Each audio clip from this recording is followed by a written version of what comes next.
দর্শক দাদারা, আজকের সমাচার সেটা সন্ধ্যার সময় চলে এসেছি বড় গন্ডা খুড়ার দোকান।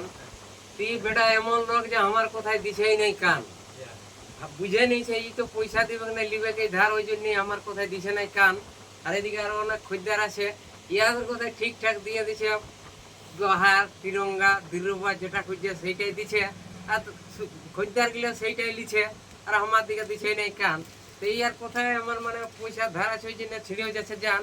এদিকে চলে আসে সুধীর, একটুকু হাট করে চলে গেল সেটা 85 অধীর।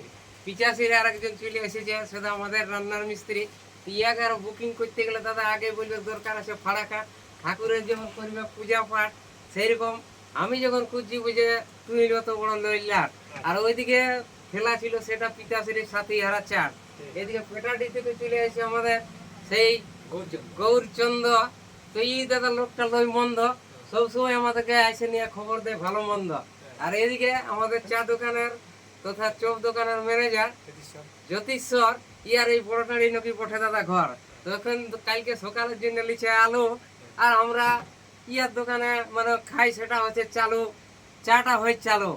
যাই হোক, আর ভিডিওটা না করছি বাড়াবাড়ি, এইখানে শেষ করছি তাড়াতাড়ি।